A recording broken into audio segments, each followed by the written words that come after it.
bem-vindos! Você está ouvindo ao Pode Curiar. Sejam todos muito bem-vindos e muito bem-vindas ao nosso novo episódio do Pode Curiar.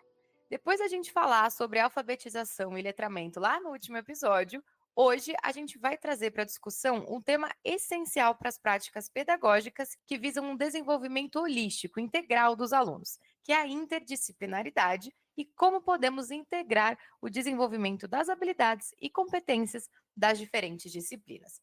Com essa discussão, a gente quer trazer conselhos valiosos para vocês que estão ouvindo a gente, educadores e educadoras, e que estão explorando aí algumas novas formas de ensino.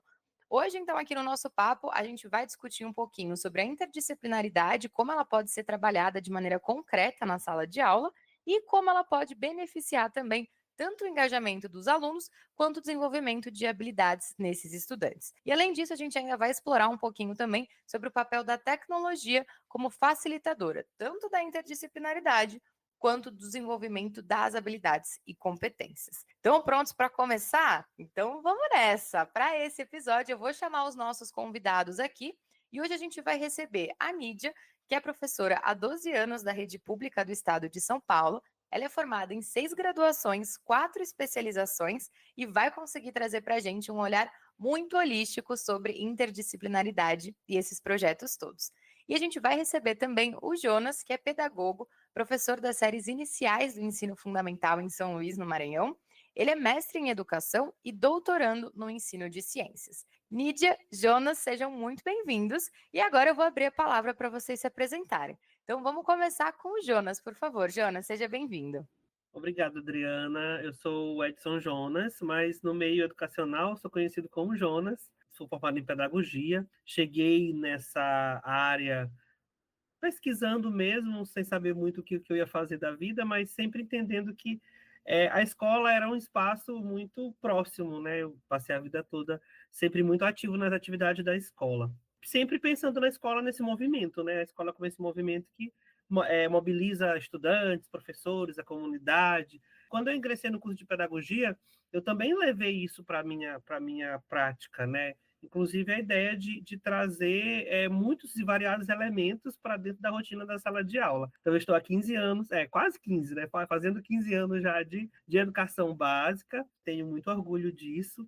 E para a prática, e já trazendo, alinhando aí com os aspectos interdisciplinares, vejo isso também como uma mola propulsora para a formação do professor, que é algo que eu sempre estive muito preocupado com o planejamento. Então, quando atuei como coordenador, como supervisor pedagógico, sempre levei isso como um ponto focal para as nossas discussões, considerando também uma facilidade para que os estudantes pudessem integrar saberes, né? Isso que é o mais importante. Que demais, Jonas. Muito obrigada, viu? Seja bem-vindo. Estou muito animada aí para ouvir as suas histórias e que legal você falar, né, sobre a formação continuada de professores. Essa é uma pauta que a gente super defende aqui no Pode Curiar. A gente sabe a importância, né, de professores estarem constantemente buscando formação. Muito bom. Agora eu vou chamar a Nídia, então, para se apresentar. Nídia, por favor, seja bem-vinda. Oi, muito prazer, né, estar com vocês.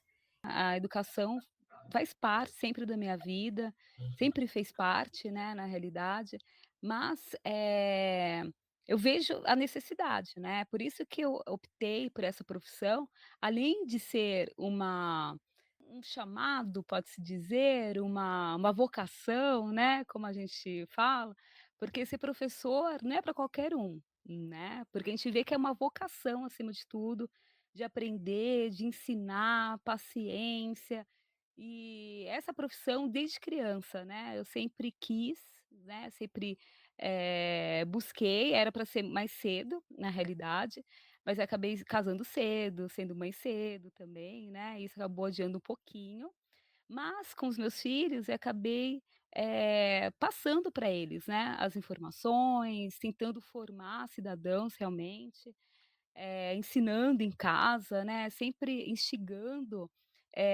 o poder, né, do conhecimento, da leitura, de aprender, né, que acima de tudo, que a gente sabe que a aprendizagem ela é diária, né, a todo instante, e nós professores somos curiosos, né, é curió, né, legal, bacana o nome do podcast, porque realmente nós somos curiosos, nós queremos aprender, nós queremos entender o universo, Isso me instigou bastante e eu acho bacana passar isso, né, não ficar somente intrínseco em nós, mas passar para outras pessoas, ensinar, é tão bom, né, ver o crescimento. Então, hoje estou né, a gente vai falar mais das nossas experiências, né, mas, eu vejo uma grande vocação e sempre assim, né, nunca parar, sempre buscar mais, ler mais, e a educação é tudo, né, a gente sabe que é o que faz a diferença.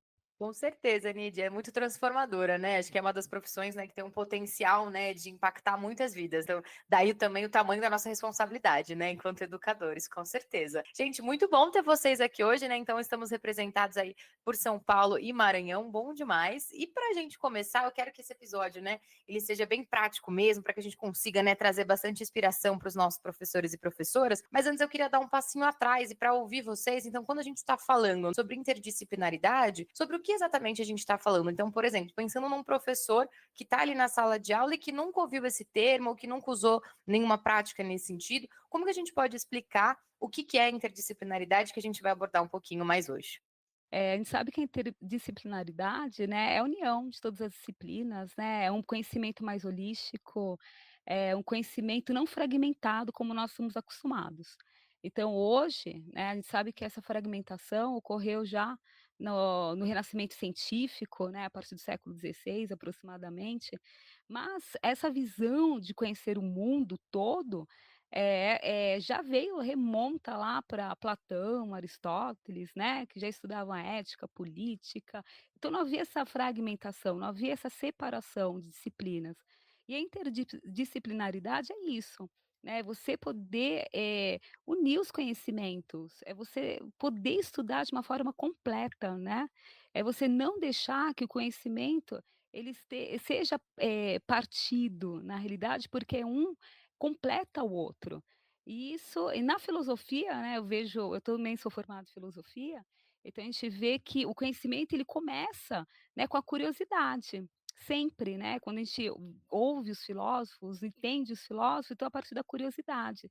E não havia essa separação, né, disciplinas como nós vemos hoje, que acabou facilitando, porque René Descartes começou com essa separação, né, no renascimento científico, então para facilitar o conhecimento, para que estude de uma forma aprofundada as visões, diferentes visões. E na realidade hoje, na educação, isso acabou se separando muito. E é bacana esse tema da interdisciplinaridade, porque a gente tem que unir as visões, não tem que achar que o conhecimento ele é separado, e é importante mesmo esse trabalho, né, de você saber que o mundo é eu sou professora é igual quando a gente fala com muitas pessoas, né, sobre história, por exemplo. "Ah, mas eu não vivi nessa época", que é desculpa, né, de não entender o que que era história, um exemplo. Mas, o conhecimento ele tem que ser um todo, né, não é porque, por exemplo, eu sou de matemática, que eu não posso entender história, que eu não possa me aprofundar na gramática, que eu não possa, entender um pouco de geografia, biologia. Então eu preciso ter esse conhecimento, e o verdadeiro profissional, professor, ele está sempre disposto a aprender mais e mais, e não ficar restrito, né, a somente uma área do conhecimento. Então essa é importante da interdisciplinaridade, né, que muitos, né, acabam fixando somente no seu ponto de vista, na sua formação, e esquece que, nós somos um ser humano, né, que tem que ser formado no todo. Exato. E é essa interdisciplinaridade que vai nos conduzir para a aprendizagem significativa, né? Para que tenha sentido para o estudante, para que ele consiga perceber quais as relações que o conteúdo científico tem com o seu cotidiano, que ele possa estabelecer essas relações e que ele possa, além de tudo, encontrar respostas alternativas, viáveis para as questões ou científicas ou questões do seu cotidiano. Então, essa capacidade de buscar nas diferentes áreas de conhecimento soluções viáveis e possíveis para o seu cotidiano, dá ao nosso estudante a possibilidade, inclusive, de ele desenvolver essa habilidade crítica, essa formação, essa visão crítica, que é algo que nós estamos defendendo tanto nessa educação, nessa educação mais humana, posso dizer assim, né? Que é o que a gente tem defendido tanto, e que, diante dos cenários que a gente tem vivido atualmente, das problemáticas que a gente tem vivido, acaba sendo tão necessário. A Nídia trouxe aspectos da história, da filosofia sobre a educação e como ela atravessa, né, a nossa existência enquanto seres humanos e como nós podemos utilizá-la da mesma forma, né, lá como os outros filósofos, historiadores, para redirecionar ou redimensionar essa prática docente, que é o que propõe a interdisciplinaridade, por exemplo. Que demais, gente. Acho que queria resgatar aqui, né, 3 conceitos que vocês foram trazendo na fala de vocês, que eu acho que é muito fundamental, né, quando a gente olha para esse trabalho interdisciplinar, que é olhar o conhecimento de maneira não fragmentada. Então, a gente tem na escola as caixinhas das disciplinas, mas elas não estão isoladas, né? Então, a matemática não é só matemática. Na matemática tem muita história, tem muita geografia, tem muito português. Então, né, elas, apesar de estarem em caixinhas, a gente tem que encarar elas de maneira, né, não fragmentada, né? Então, elas estão tecidas juntas. Gosto muito de trazer essa analogia de que tudo é tecido junto. A gente separa um pouquinho para ficar mais fácil o entendimento, mas essas coisas se relacionam. Então, achei fundamental isso que vocês trouxeram. E sobre o quanto, quando a gente junta esses conhecimentos e essas bagagens, a gente consegue ter uma aprendizagem mais significativa, porque eu vou conseguir relacionar diferentes saberes, e isso vai me proporcionar uma visão mais crítica também. Isso no mundo que a gente vive, tão permeado de muitas informações, de fake news, de redes sociais, é uma habilidade mais importante ainda, para esse momento presente que a gente vive hoje. Então, sensacional essa imersão que vocês trouxeram sobre o termo. E aí, para a gente começar, por exemplo, né, pensando aí em um professor, uma professora que está começando a olhar para a interdisciplinaridade, mas que às vezes tem um pouco de medo de, poxa, eu estou muito acostumada a dar aula da minha disciplina, eu não sei como eu posso usar a interdisciplinaridade conversando com outros professores, como eu posso usar a interdisciplinaridade para olhar para esse desenvolvimento de habilidades dos meus alunos. Então, que conselhos vocês poderiam dar para esses professores que estão ali namorando a ideia da interdisciplinaridade, mas que ainda não conseguiram concretizar? A gente tem realidades bem diferentes, né? Porque tem o universo dos professores pedagogos, que atendem todas as disciplinas, né? E que mesmo estes têm dificuldade de promover essa interdisciplinaridade. E tem os professores que a dificuldade ela se acentua por conta da formação, né? Que eles são ali formados dentro da sua área específica e nem sempre dentro da formação a gente consegue interrelacionar. Até mesmo os pedagogos, né? Na minha formação, eu não tive esse momento de planejar, de elencar. Mas o primeiro conselho, assim, que eu considero importante é identificar potencialidades ali nos conteúdos, né? Onde é que eles se conectam, né? E isso não acontece do nada, né? Não acontece a gente abrir o livro hoje, aí esse conceito ele vai se encaixar na próxima aula, não. Ele precisa de um planejamento. Então, a ideia de planejar coletivamente, de dividir as suas necessidades, né, de dialogar com os outros colegas das outras disciplinas, ou dialogar com colegas que têm mais afinidade com outras disciplinas, é algo extremamente importante, né, para que você consiga visualizar um horizonte de possibilidades, né?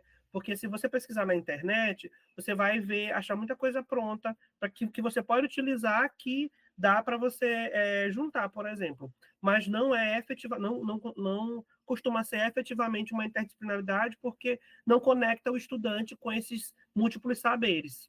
Né? Às vezes, na aula de matemática, a gente fala assim, eu estou dando aula de matemática, eu posso levar um mapa com divisão ali de habitantes e os estudantes vão somar essas quantidades de habitantes por área. Se eu fizer isso só por isso, ser isoladamente, não é interdisciplinar, né? Porque o estudante ele não percebe outros caminhos. Por exemplo, os habitantes da região Nordeste têm essa característica, esses habitantes com esses da outra região somam tantos habitantes, quantos são negros, quantos são de tal etnia, né? Então, tem um leque de possibilidades que podem ser trabalhadas. Então, acredito que o primeiro conselho é mapear, né, ali esses conhecimentos, planejar e dividir isso com os outros colegas para que isso possa acontecer. E aí o professor que está começando, ele é tímido, porque eu também fui tímido para isso. Às vezes a gente quer ficar ali na nossa sala de aula, e a nossa sala de aula acaba sendo um universo muito nosso ali, mas a escola ela se movimenta. Esses estudantes que são meus alunos, eles vão ser alunos de outros professores, né, e assim por diante. As crianças vão se movimentando, os alunos vão se movimentando, e há necessidade também da gente movimentar esses saberes. E aí, tem uma coisa que eu falo sempre, quando eu estou dando aula para professores, que é o seguinte, esses saberes pedagógicos, eles são construídos com essa troca, né? Faz parte da nossa bagagem, da prática. Quanto mais a gente troca, mais possibilidades a gente tem de encontrar alternativas para todas essas questões. Concordo, com certeza, com Jonas. Acrescento também, além de você mapear, verificar, como que você pode trabalhar projetos, né, porque o projeto, ele coloca o aluno no centro do saber, que são as metodologias ativas também. Então, o professor que está chegando agora, ele tem que entender que ele tem que verificar qual que é a problemática, né, e como que eu posso trabalhar isso e trabalhar com meus colegas também. Igual, eu sou do projeto de ensino integral aqui de São Paulo, e nós temos premissas que nós trabalhamos como protagonismo juvenil, protagonismo sênior, trabalhamos também com a corresponsabilidade.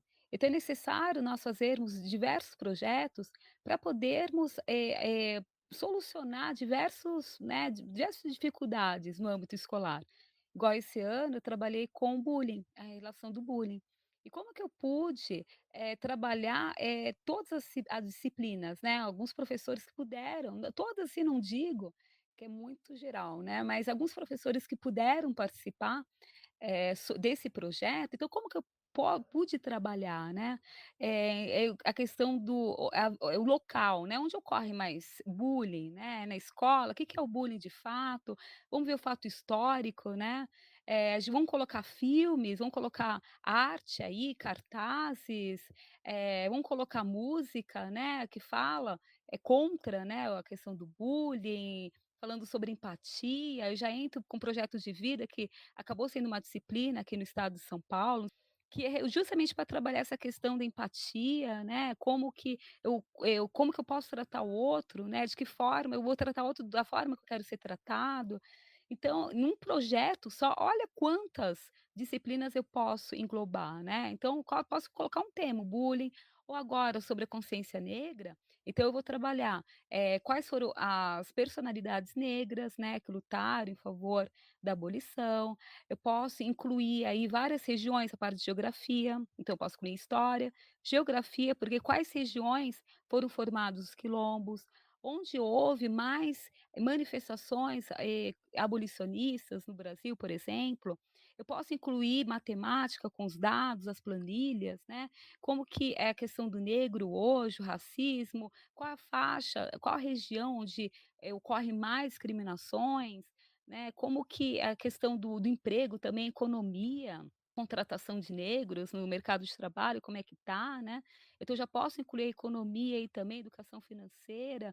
Olha quantas disciplinas eu incluo apenas um projeto, né. Então, para os professores que estão começando agora, é bacana pensar sobre isso. Como que eu posso trabalhar, como posso resolver um problema, identificar a dificuldade que houver na minha escola, para que eu possa incluir outras disciplinas, para que eu possa pelo menos amenizar, resolver nunca, né, a gente vai conseguir por completo, mas que eu possa amenizar, que eu possa fazer diferença na comunidade que eu estou, né, no bairro que eu estou, na escola que é referência, né, de qualquer bairro, e é dessa forma que eu vejo, né. O trabalho com projetos nos dá muitos benefícios com relação ao trabalho em equipe, né? Muitas possibilidades para a gente articular vivências práticas em equipe, que podem favorecer o trabalho com questões socioemocionais, né? Porque essas questões socioemocionais a gente não consegue desenvolver só explicando o que é, né? Não só cientificamente o conceito, mas estimulando que na prática eles possam ali se relacionar através de atividades planejadas, né, em equipe, para que isso de fato efetivamente aconteça. Eu lembrei agora que eu estava trabalhando com os meninos sobre as regiões do Brasil. Eu levei um mapinha para cada, dei um mapa sem nome, sem nada, das regiões, dividido as regiões, levei para eles, entreguei para eles, olha, se virem, agora eu quero, né? Mas se virem administrado, né? Eu já tinha trabalhado previamente com eles sobre as regiões, ó, se virem, agora eu quero uma cor para cada estado, eu quero uma legenda, eu quero, eles sabem o que é legenda, eu quero um título para o mapa de vocês, eu quero um nomezinho e aspectos que vocês acham relevantes. Gente, eles discutiram tanto até chegarem, né, cada equipe, até chegarem num consenso, e claro, eu estou ali administrando aquilo, né, para que eles possam ali chegar numa ideia consensual e resolverem ali dentro de um tempo estabelecido para organizarem os seus mapas. Então, veja só a quantidade de coisas que eles vão ali discutir, né? Até a minha informação eu trouxe de tal lugar, eu trouxe de tal lugar, essa cor caracteriza melhor, esse dado, esse nome para o mapa fica melhor. Então, é uma forma também de a gente conseguir trabalhar essas questões socioemocionais, trabalhando com projetos aí com os nossos estudantes. Perfeito. E acho que ouvindo vocês falarem, na minha cabeça já vai desenhando muita coisa aqui. Eu acho que um ponto que é legal é pensar, né? O Jonas trouxe isso de que o professor que está começando a olhar para a interdisciplinaridade agora, ele pode de fato estar um pouco mais tímido, né? Porque ele não vai, enfim, não vai querer começar, né, por uma coisa muito grandiosa, porque ele ainda está aprendendo, está ganhando confiança. Então, acho que é legal, por exemplo, para esse professor, às vezes começar menor, né? Às vezes trocando com um colega ali, né, de disciplina, ou um professor, né? No caso dos professores polivalentes que dão aula para a mesma turma. Poxa, que conteúdos se relacionam, né? Poxa, eu dou história, você dá geografia. O que se comunica aqui que a gente pode fazer um plano de aula, né, junto? Então, acho que para ir sentindo essa confiança, e acho que isso é muito legal, trazendo uma prática também, né? Eu trocava muito com o meu colega, eu dava aula de história e ensino religioso, e eu trocava bastante com um professor de geografia. E ele, a gente, né, batia muito quais os conteúdos a gente abordava que pareciam ser semelhantes, e a gente sempre se comunicava na aula. Então, se eu dava uma aula hoje de história, eu falava assim, mas vocês vão ver isso com o professor de geografia naquele capítulo. A gente convidava e trocava bastante, né? Isso era muito bacana quando a gente olha para esse começo, né? Para ir ganhando mais confiança e para ir começar, por exemplo, trazer um projeto, né? Onde a Nídia trouxe muito bem aqui que às vezes uma pergunta norteadora a gente consegue colocar muitos componentes curriculares, né, para serem trabalhados, e retomo aqui o que o Jonas trouxe também, né, a importância da aprendizagem significativa. Quando a gente relaciona saberes, a gente consegue contextualizar isso muito mais e colocar na prática, né? Então, fenomenal, a cabeça já está a milhão aqui. E aí, gente, então pensando, né, nesses professores que estão tímidos ainda, que a gente quer que eles cheguem até os projetos, né? A gente quer que eles cheguem até essa junção, né, maior aí de saberes, mas pensando nesses professores que estão começando, como eles podem começar a integrar diferentes disciplinas nas aulas? Tem alguma metodologia? Tem algum caminho mais prático? Ou é isso? Não, a gente tem que conversar, tem que bater os conteúdos, tem que fazer uma sequência didática em conjunto, ou não, a gente já pode partir para um projeto pequeno ali no semestre. Como que vocês veem esse processo de início de colocação de prática da interdisciplinaridade? Sequência didática é uma sugestão maravilhosa para organizar isso. Aliás, atividades pontuais, com objetivos claros para serem pensados, mas dentro de uma demanda de planejamento. Eu vou retomar uma fala da Nídia, que é onde ela falou de metodologias ativas. É um caminho excelente para a gente trabalhar, porque para colocar isso em prática, né? Para pensar nessa interdisciplinaridade, né? Integrar esses diferentes saberes de forma mais prática. Então, as metodologias ativas, elas conseguem fazer isso de forma bem concreta, porque às vezes o professor ele fica esperando um momento oportuno, né?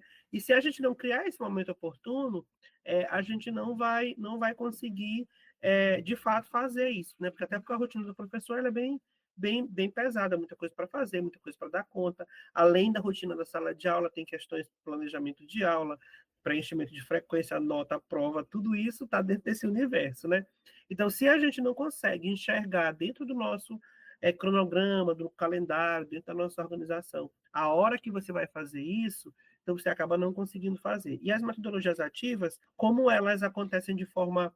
Você consegue estabelecer ali atividades práticas no cotidiano escolar, então dá para te encaixar perfeitamente. Então, uma metodologia que eu utilizo muito é a aprendizagem baseada em problemas.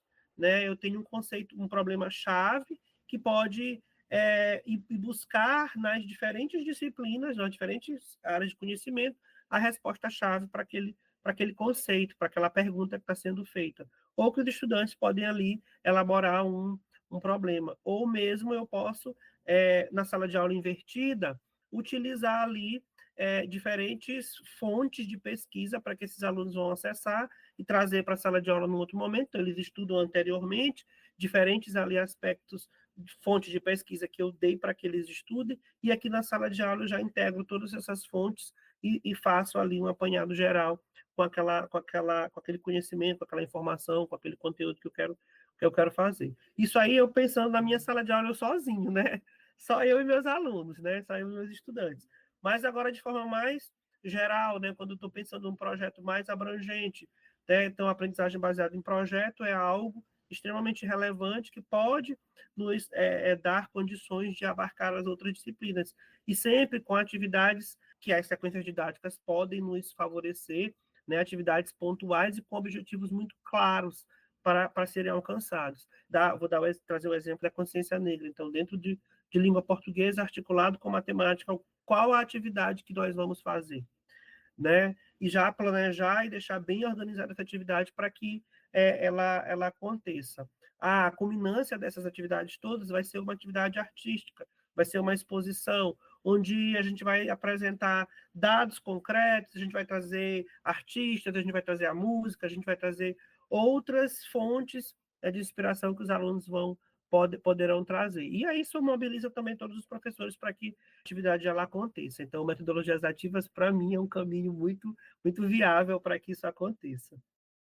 E é importante mesmo, né, essa responsabilidade, corresponsabilidade entre os docentes, porque, lógico, sempre o aprendizado está acima de tudo.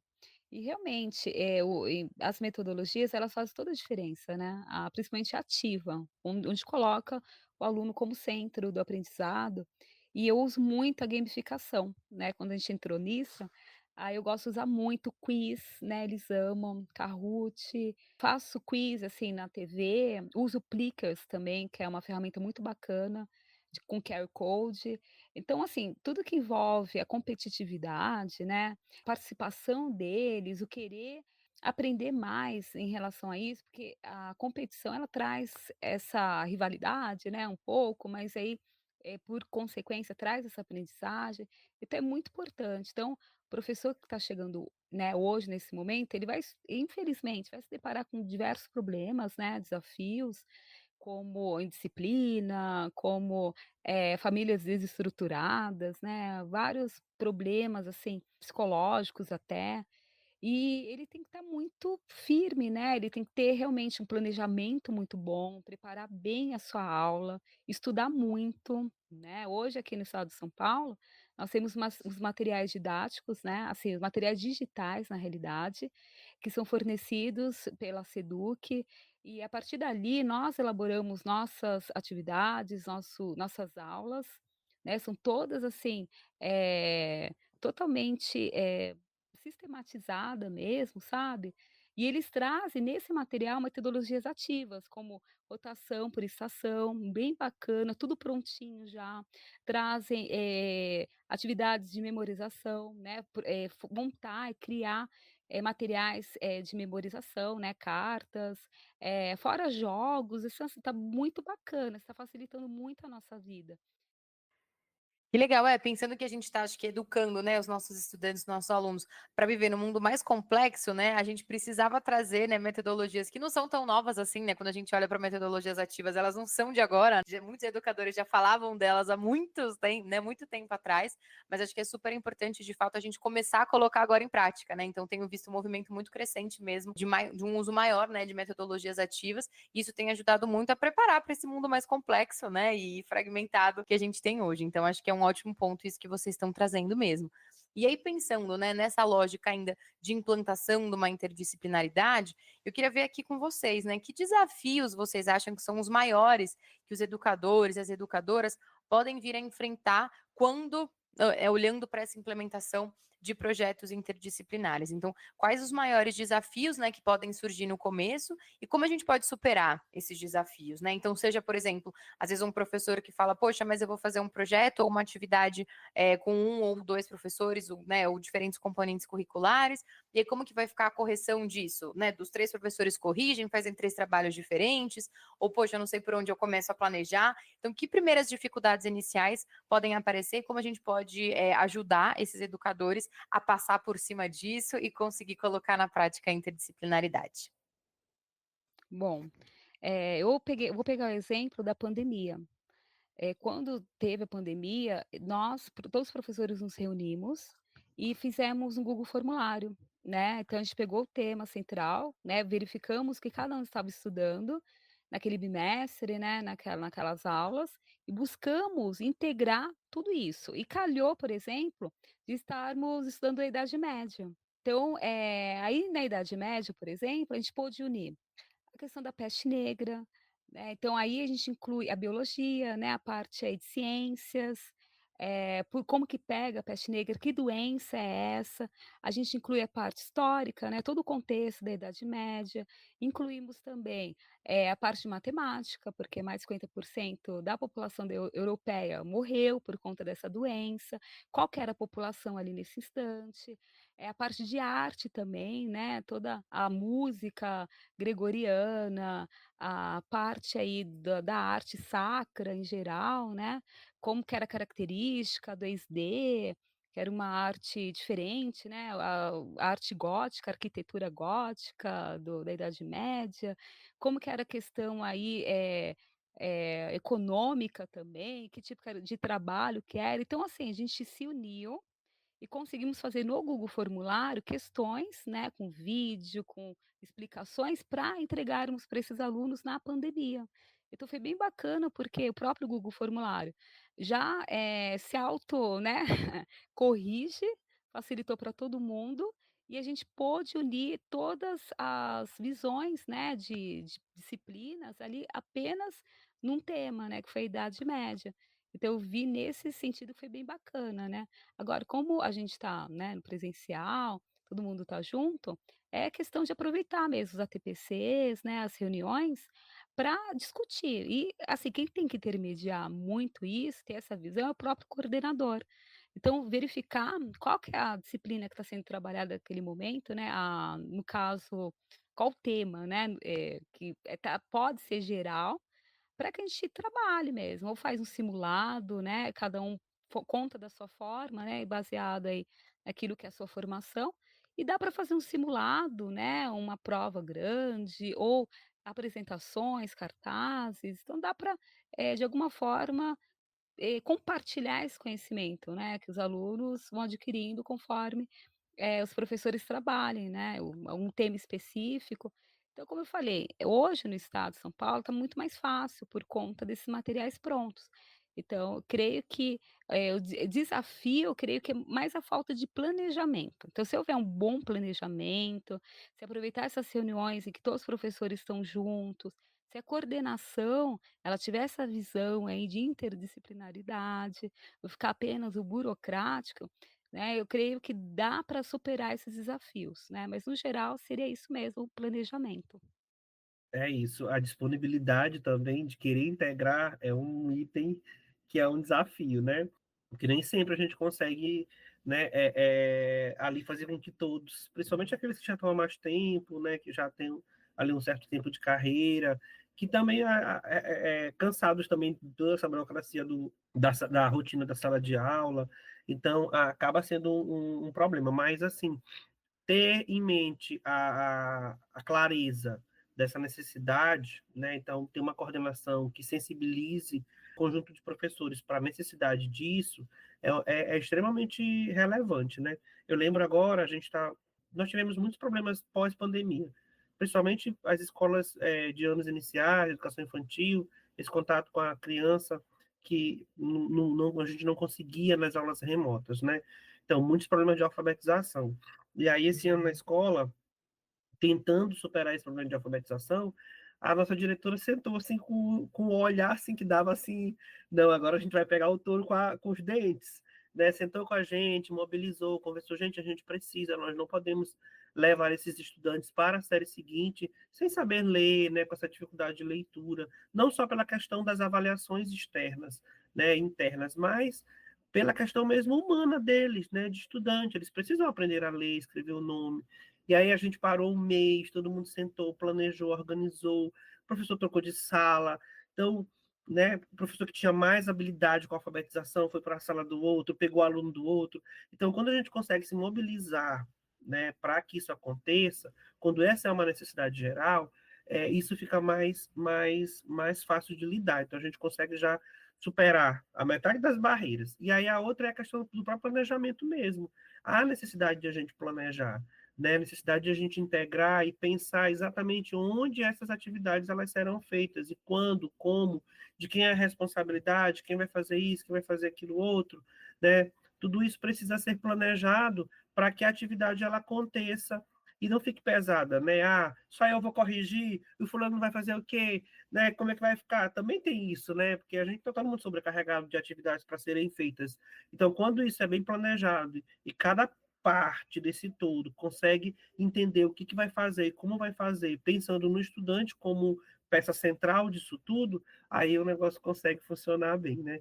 Então, entender que os desafios eles vão existir, que Paulo Freire já dizia, né? A educação ela é humana, né? E como humana carrega dentro de consigo essas características humanas. Então tem dia que eu não quero, tem dia que eu não estou, né?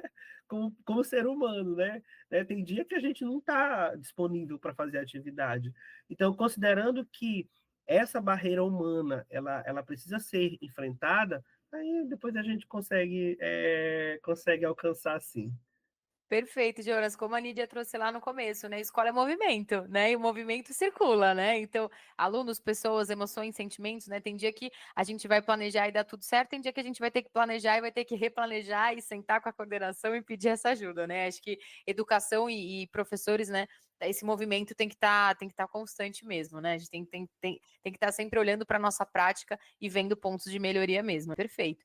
E aí, gente, seguindo então nessa linha, né? Acho que vocês foram trazendo muito brilhantemente o papel da gestão nesse processo de apoio, né, a ajudar a colocar de fato na prática essa interdisciplinaridade.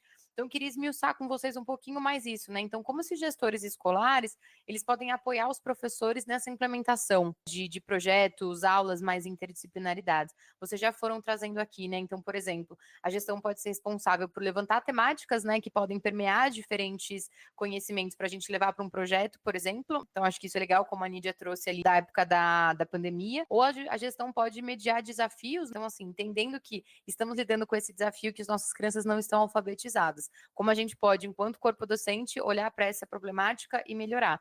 Então, além dessas duas funções, né, da gestão, que outros pontos da gestão vocês veem que pode ser importante para ajudar a colocar a interdisciplinaridade em prática? Eu acredito que propor atividades, né? Então, propor alguma. Desafiar o professor propondo algo. Professor, que tal fazer isso, né? Trazer uma atividade, isso é um caminho importante. Desafiar, eu gosto de ser desafiado, né? Acho isso interessante. E acompanhar o trabalho. Isso é algo extremamente relevante, porque o professor, como eu acabei de falar, né, como peça humana, ele também tem as suas fragilidades. Então, às vezes, ele precisa só que alguém fique lá na sala dele para ele tomar uma água. Então, acompanhar esse processo é parte também importante da gestão, né? Acompanhar, dar todo o suporte necessário para o professor, né, para que isso aconteça, para que os projetos, para que as atividades interdisciplinares elas aconteçam e acreditar que isso vai funcionar, né? Então, eu acho que a gestão ela tem ferramentas, né, mecanismos específicos para dar, né, tanto possibilidade de implementar algo diferente, né, dar o suporte para o professor e acompanhar o desenvolvimento para que os resultados eles sejam eficazes, né, para que os resultados eles atendam aquilo que foi proposto lá nos objetivos, né, da atividade proposta. Nossa, achei perfeito mesmo essa colocação do Jonas, que o acompanhamento é tudo mesmo. Estar junto, estar presente, perguntando se precisa de alguma coisa, como pode ser feito. Não vi, uma decisão apenas horizontal, aliás, vertical, né, mas tem que ser conversada, uma gestão democrática, o que que é legal a gente fazer. É legal ele dar a sugestão realmente, porque às vezes, acaba entrando nesse embate, um quer fazer uma coisa, outro quer fazer outra, né, não é fácil. Questão aí do grupo, né, em geral, mas esse fato aí de propor, né, o que que a gente vai trabalhar qual que é o foco desse bimestre, por exemplo. Ah, é tal assunto, então o que vamos separando já o que cada um pode ser feito, o que que um pode fazer, outro pode fazer, né, pra igual o dia do folclore, né, que nós fizemos na escola. Foi bacana a atitude de um professor, porque ele, já tinha essa tradição, né, todo ano, ele preparar o folclore, então ele colocou uma planilha para que os professores pudessem colocar ali o e cada um podia participar, né, de que forma podia preparar o seu aluno para que tal data todos pudessem, né, ter um pouco de colaboração. Então esse foi uma estratégia bacana, porque ele deixou ali à disposição essa planilha, cada um foi colocando, a gestão também foi acompanhando: "E aí, vocês colocaram? Já viu o que que você vai colaborar com folclore? Quem vai, cuidar aí do cordel? Quem que vai alguém vai apresentar alguma coisa? Quais os locais da escola que serão utilizados? O palco vai ser utilizado? Quem mais vai utilizar o palco? Vocês vão trazer pessoas de fora, né?"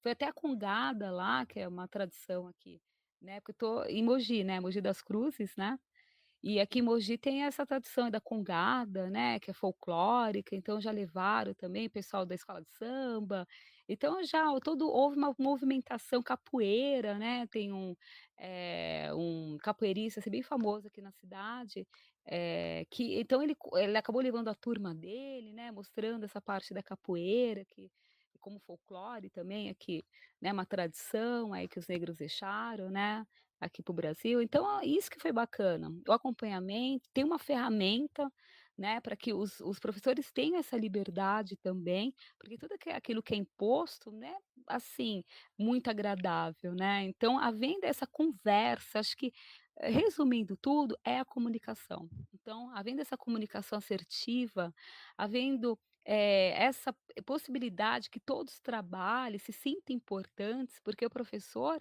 ele não está apenas para apoiar o aluno, ensinar, mas ele também precisa, se sentir importante, se sentir valorizado, e a primeira pessoa que vai fazer isso é a gestão, né, então ele que vai, ser um pai, assim, uma mãe, né, assim, naquele ambiente, porque ele que tem que dar o suporte também, não só, físico, mas mental também, psicológico, para que a gente possa ter condições, né, para levar os projetos adiante, para que a gente possa acompanhar os nossos alunos também, da mesma forma que a gente tem que ser acompanhado, né.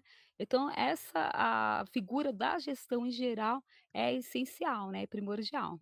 Que legal, gente, ouvindo vocês, né, eu fui pensando aqui o quanto também, né, é importante a gente ter essa pessoa que vai comunicar, que vai entender, que vai acompanhar, porque é muito importante, a gente, né, comentou isso aqui no começo, essa questão da formação continuada. Então, não sei se, né, vocês pensam nessa linha também, mas o quanto a gestão pode ser super importante para compartilhar boas práticas, por exemplo, entre às vezes um turno e outro que está acontecendo na escola, porque às vezes a gente sabe que é difícil os professores se encontrarem, né, por conta da rotina, atuam em diferentes escolas. Então, quanto a gestão também pode ter esse papel, né, da comunicação assertiva e de trazer boas práticas, boas referências entre diferentes escolas ou na mesma escola, né? Então, o que professores estão fazendo de legais, que projetos estão rodando, né? Como esse, por exemplo, do folclore, que foi envolvendo todo mundo. Então, acho que isso é muito importante mesmo, né? Então, acho que a gestão tem muito esse olhar também de juntar, que pode parecer ter sido separado, né, então a gestão consegue, alinhar e colocar todo mundo junto, que é isso, né, a gente quer oferecer a melhor formação para os nossos estudantes e como o Jonas trouxe, né, a sala pode ser um pouco solitária, né, se a gente ficar só a gente ali, os nossos alunos, mas a gente tem muito a ganhar, né, quando a gente faz essas trocas, essa comunicação entre pares também, então fundamental. E agora, gente, depois que a gente passou por esse processo, né, então de dicas aí para os professores começarem a olhar para a interdisciplinaridade, entendendo alguns dos desafios, como a gente pode superar, como a gestão pode apoiar isso também. Quero agora destacar um pouco também para o lado dos estudantes, né? Então, que benefícios a interdisciplinaridade pode trazer para eles em termos de engajamento, de desenvolvimento de competências, de curiosidade, né? A Nídia está trazendo bastante essa pauta e acho que hoje é super necessário. Então, como que a interdisciplinaridade pode ajudar muitas vezes até às vezes a resgatar alunos, né, que não estão tão interessados assim? Enquanto, por exemplo, o estudo das disciplinas, né, dos componentes curriculares isolados, eles vão te possibilitar ali um limite num campo científico, a possibilidade de você juntar outros componentes curriculares te dá a possibilidade dos estudantes se autorregularem, deles desenvolverem ali, mostrarem outras habilidades que só na aula de matemática ali, da tabuada, talvez eles não se sintam tão à vontade, né, para responder. Né? Então, que tal propor atividades que, além de levar a matemática, possam fazer com que esse estudante ele se sinta à vontade também para compartilhar aquilo que ele sabe ou as suas próprias dificuldades. Né? Então, trabalhar com interdisciplinaridade também é pensar nessas possibilidades para esse estudante, né? A gente está falando da necessidade de um adulto, de um indivíduo que saiba trabalhar, que saiba se expressar, que saiba se comunicar, sobretudo que saiba se relacionar com os outros, né? Que mantenha essa boa relação. Isso a gente pode favorecer isso com atividades cotidianas, né? Além de trabalhar com a autonomia do estudante, né? Para que ele possa ali buscar as informações, buscar preencher alguma lacuna de conhecimento, porque hoje a gente não consegue dar tudo para os estudantes, né? Não tem como eles ficarem apoiados só naquilo que a gente sabe. Eu estava substituindo uma professora que adoeceu uns dias, ela já minha turminha do 5º ano, e aqui na rede do meu trabalho, de 1º ao 5º ano, são 2 professores por turma. Então, a gente consegue trabalhar muito bacana essa questão da interdisciplinaridade. E aí, eu fui substituir, né? Gente, são tantas perguntas, milhares de coisas que, às vezes, a gente até sabe, mas não sabe como dizer para eles. E aí, uma coisa que a professora acostumou com eles era de dar exemplos para dar significados. Então, professor, o que é autobiografia? Então, ao invés da professora dar o significado, ela dava um exemplo e relacionava esse exemplo com outras questões do dia a dia, né? Então, essa possibilidade de eles instigarem, né, é algo extremamente fantástico que o trabalho isolado da disciplina ela pode te impossibilitar. Porque, realmente, na sala de aula, a gente tem aquele estudante, aquele aluno que gosta mais de língua portuguesa, gosta mais de matemática e que vai saber. Mas é importante que todos saibam, né? Que todos desenvolvam essas habilidades. E quando a gente está ali isoladamente numa disciplina, a gente acaba limitando para aqueles que gostam mais da disciplina e não abrindo espaço para que os outros também possam ali aprender a partir de uma outra abordagem. Então, aquela aula do quadro professor ou do professor o livro didático dos estudantes, ela não é que ela não funciona mais, não é isso, não é que a gente queira agora desvalorizar, né? Mas ela não especificamente atende a essas exigências que a sociedade está nos impondo, o mercado de trabalho, as ferramentas tecnológicas, né? E tudo que tem vindo aí como demanda para a gente. E eu concordo com o Jonas, né, com certeza. Então traz essa autonomia, traz essa vontade de conhecer mais, porque quanto mais como até Sócrates falou, né, "Só sei que nada sei", né, e assim, e realmente quanto mais a gente vai conhecendo, abrindo esse leque de possibilidade, isso vai trazendo uma curiosidade para o aluno, né, isso vai fazer com que ele entenda que é importante conhecimento, que é importante saber, que hoje a sociedade exige isso, o mercado de trabalho exige também, e é uma forma de você até se precaver contra tantas maldades que a gente tem visto no mundo, então o conhecimento ele liberta, o conhecimento ele abre portas, janelas, abre mente, ele te dá um futuro, e tudo isso vem através de você saber, de você ir atrás desse conhecimento, ver que é importante, então acaba instigando isso no aluno. Então o benefício maior é esse, né, de ir em busca da curiosidade, não ser conformado, né, porque nosso intuito principal é fazer com que o aluno, ele saia da zona de conforto dele, ele entenda que ele é primordial na sociedade, que ele precisa ser um cidadão crítico, que, ele precisa saber votar, ele precisa saber se posicionar na sociedade, no mercado de trabalho, vai ser necessário para o futuro dele. Então tudo isso vai ser um grande benefício, porque isso traz realmente a vontade, né, de conhecer cada vez mais, e eu acho que é o maior benefício que o estudante pode ter, qualquer ser humano, né. Com certeza, e acho que, pensando aqui, acho que é muito legal, porque tudo isso ajuda a, de novo, né, acho que a ver mais significado nesses conhecimentos que a gente vai adquirindo na escola. Então, por exemplo, eu enquanto dava aula ali de história e ensino religioso para a mesma turma, né, então eu encontrava eles em 2 disciplinas diferentes, aí teve um capítulo específico que a gente estava falando sobre a Declaração Universal dos Direitos Humanos. Então alguns alunos falaram assim: "Mas professora, tá, por que eu estou vendo isso, né, um monte de declaração aí, não estou entendendo o significado, para que é isso?". E eu pensei: "Poxa, ali no currículo, né, em história, a gente vai falar, por exemplo, sobre conflitos mundiais. E naquele momento estava acontecendo, né, a explosão ali da guerra da Ucrânia e da Rússia. Então, poxa, vamos relacionar tudo isso? Então, vamos entender, né, que esses direitos, eles não estão isolados. Eles existiram, né, dentro de um contexto histórico para uma função. Hoje, a gente, né, atravessa, esses direitos nos atravessam, né, no nosso modo de viver, nas nossas condições, né, de estudo, onde a gente mora, né, o quanto a gente tem direito ao lazer, né? Então, isso a gente foi relacionando, né, todas essas coisas. Eu falando, professora, a aula ficou até mais legal assim, porque agora eu tô vendo, né? Eu não tô só lendo uma lei, né? Eu tô entendendo que isso tá no meu dia a dia, isso vai impactar o meu dia a dia, isso vai impactar as reportagens que eu tô vendo hoje sobre as guerras que estão acontecendo, né? Então, para mim, ali foi mais fácil porque eu já dava essas duas disciplinas, né? Então, consegui correlacionar elas ali. Mas acho que esse é um movimento que legal que os professores podem ter, né? De pensar, poxa, como esses conhecimentos se relacionam para que a gente proporcione aprendizagens mais significativas para os estudantes.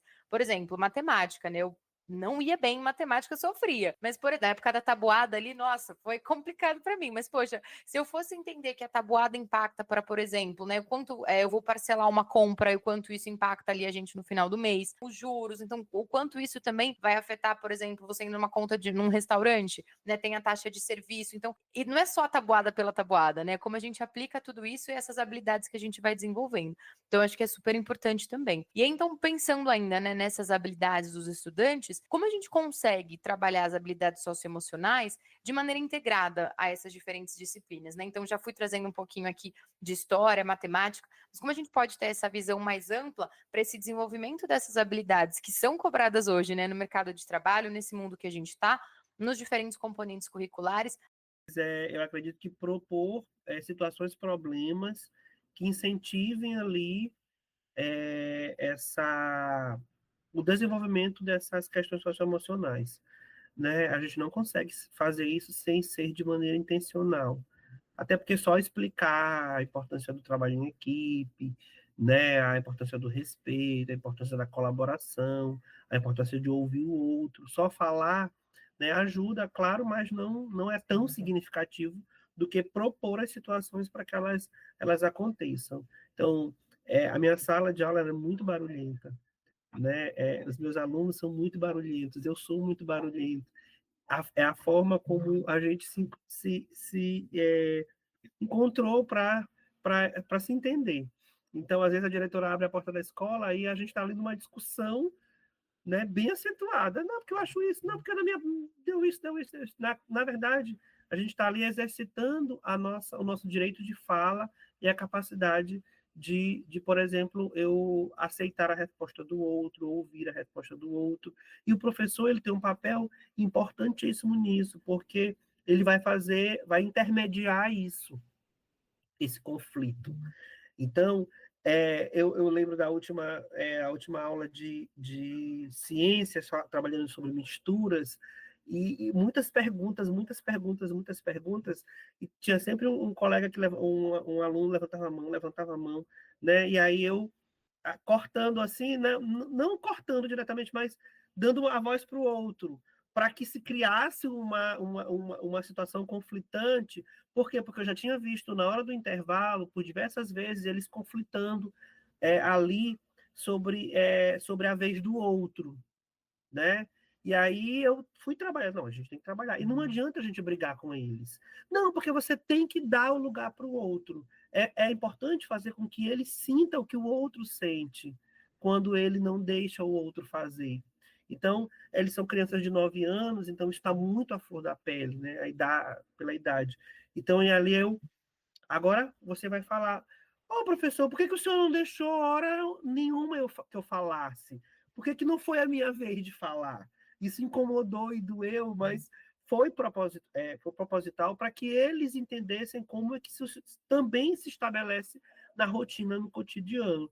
Então, criar as situações para que isso aconteça dentro de um contexto de aprendizagem, claro, né? Então, a gente vai criar uma situação do nada, mas criar uma situação ali, problema, que incentivem esses estudantes a refletirem sobre as suas falas, refletirem sobre a fala do outro, sobre como o outro se sente. A Nídia falou sobre bullying, né? Isso é algo que está tão presente, tão cotidiano, mas que para a criança mexe bastante, né? Para o estudante mexe com a sua imagem, com a sua identidade.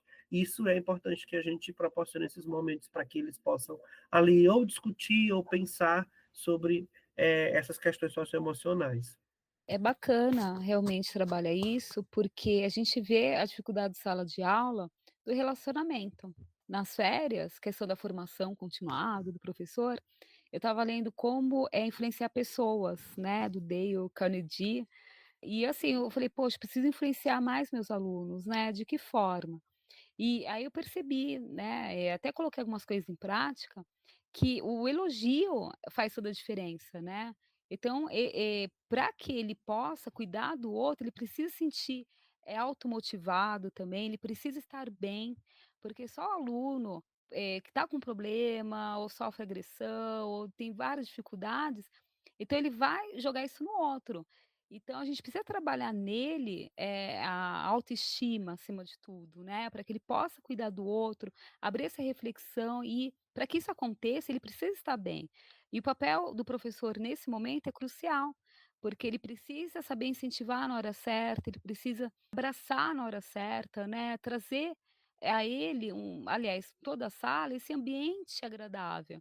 E o professor sempre vai ser o mediador, né. Então hoje eu tive até uma experiência, já fui meio estressada lá primeiro pra sala, né, e ele sabe que eu não sou, né, ou, né, tô até só tento ser mais calma possível, tranquila, né. Mas hoje falei: "Não", né, como acho que tantos professores falaram daquela sala, né, fui substituir também, e aí eu falei: "Nossa, já vou armada então, já vou armada porque eles falaram, né, já vou daquele jeito". Aí cheguei na sala, os alunos: "Nossa, professor, por que você está estressada, né?". Aí eu olhei, é realmente, né, por quê? Então eu vi que, assim, o meu posicionamento fazia diferença na sala, faz a diferença, né, então eu preciso estar bem, eu preciso me posicionar para que eles se sintam acolhidos e dessa forma liberar totalmente, né, a sua mente para o aprendizado, porque o aluno que se sente, assim, oprimido, sente, maltratado muitas vezes, porque a gente vê vários colegas, né, que, estão com a saúde mental lá embaixo, e acaba transmitindo isso para o aluno, né, então ele não vai aprender, ele vai criar um bloqueio, e todo o nosso trabalho, todo o nosso planejamento vai por água abaixo, por conta de atitudes nossas que realmente, foram desnecessárias, né. Então eu penso muito nisso, por isso que é importante o respirar, por isso que é importante sempre pensar antes de agir, porque todo aquele seu trabalho durante o ano acaba colocando por água abaixo, por conta de alguma atitude sua, né, que não foi, eh, foi necessária naquele momento, né. E é isso, então para que eu crie, para que haja essa habilidade emocional, eu preciso ser, primeiramente, né, eu preciso ter essa capacidade, fazer minha meditação, né, respirar fundo, tranquilamente, para que eu possa transmitir isso para eles e eles possam passar para os outros, né, trazer, para que um tem que contagiar, para que todo o ambiente seja contagiado também e a gente crie mesmo esse ambiente de empatia, de, agradabilidade, né, para que realmente o aprendizado ele flua. Perfeito, acho que o quanto a própria postura, né, dos educadores também já diz muito, né, sobre qual é, acho que é o tom, né, da aula que a gente quer passar, das relações que a gente quer construir, e acho que vocês foram trazendo pontos muito legais para pensar também que o professor, em várias coisas, né, que a gente já tem que fazer na sala de aula e depois, mas é também uma pessoa super importante para fazer essa leitura do cenário da sala e ver o que precisa, né, então quando o Jonas traz o exemplo, né, de falar ali sobre o tempo de fala, né, e de escuta de cada um, eu lembrei uma vez também que eu estava na sala de aula, os alunos estavam com muita dificuldade de conversar, assim, e de argumentar e de respeitar o outro também. Eu falei, poxa, vamos fazer uma coisa aqui, vamos fazer uma aula em roda, né? Porque só o fato deles já se olharem, não ficar olhando a nuca, né, um do outro ali na disposição tradicional da sala de aula, já muda a postura de como eles se colocam na sala, porque, né, tá todo mundo falando ali de igual para igual, então tá todo mundo se vendo. Eu também passei a dar aula aquele dia, né, no círculo, então eu montei com eles uma sessão de diálogo e de debates, então, né, todos colocavam e traziam as suas diferentes opiniões, a gente, né, respeitava, argumentava, então acho que o quanto também o professor pode ser, né, esse termômetro e a partir daí trazer essas intervenções, né, tanto para desenvolver essas habilidades socioemocionais também, ou quanto, né, para essa construção de conhecimento mais junto, né, como a gente tem falado aqui no podcast. Então, sensacional esses pontos que vocês trouxeram.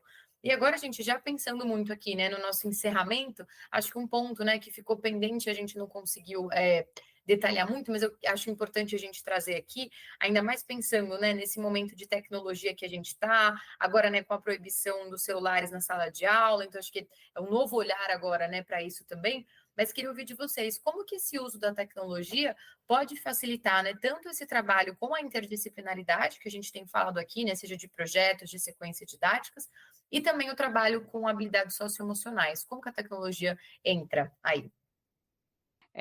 Eu geralmente, eu gosto de usar, Kahoot, por exemplo, que é o joguinho, né, e ele aí trabalha a competição, trabalha, né, a resiliência também, eu vejo que trabalha isso, por quê? Porque eles, ficam esperando, né, até dar o resultado final para saber quem é o ganhador, no final quem acertou mais, o quiz, né, então acho que é legal trabalhar a resiliência, a calma, a paciência, e eu coloco muitas perguntas justamente para eles terem esse momento aí de calma, fazer, resolver, e agora a gente está em semana de revisão para a prova para a semana que vem, então, assim, eu pus vários quizzes, aí todo mundo sentado, analisando, como se estivesse em prova mesmo.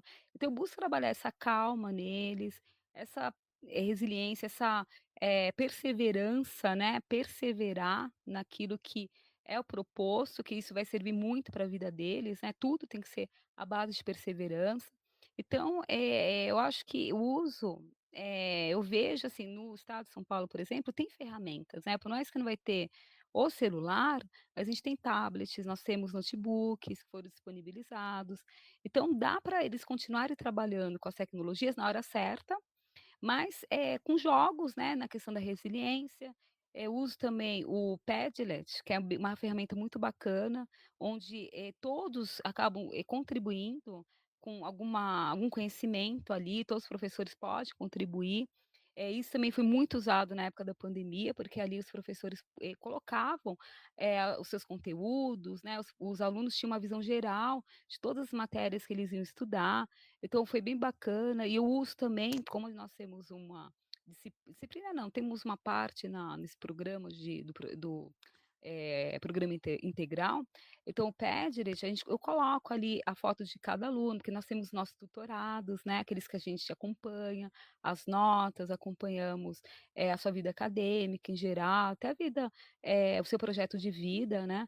E ali esse Padlet ele é bem bacana também, porque tem essa visão aí de, a nota de cada um, como que foi se ele está evoluindo, se ele não está evoluindo, como trabalhar as dificuldades que ele tem, né, se ele superou, fica um registro ali, porque como a gente até acabou falando do acompanhamento, né, como a gente quer a gestão nos acompanha, a gente tem que acompanhar nosso aluno também, o desenvolvimento, a evolução. Então essas ferramentas ajudam bastante, e assim, eu não me vejo sem elas, acho que a tendência é melhorar cada vez mais, ouvir muitas coisas novas, como estão vindo. A IA, né, a inteligência artificial está aí, a gente tem que usar mesmo, a gente tem tido formação em relação a isso, e a gente tem que aproveitar o que a gente tem, para trazer para eles isso mesmo, a perseverança, a resiliência, a questão do celular vai ser importante, porque realmente atrapalha muito, mas como a escola já tem ferramenta, já tem notebook e tudo, então a gente continua um trabalho aí, mais relacionado a isso mesmo, né, a novas tecnologias e tentar unir o socioemocional também. A gente tem um desafio muito grande, né?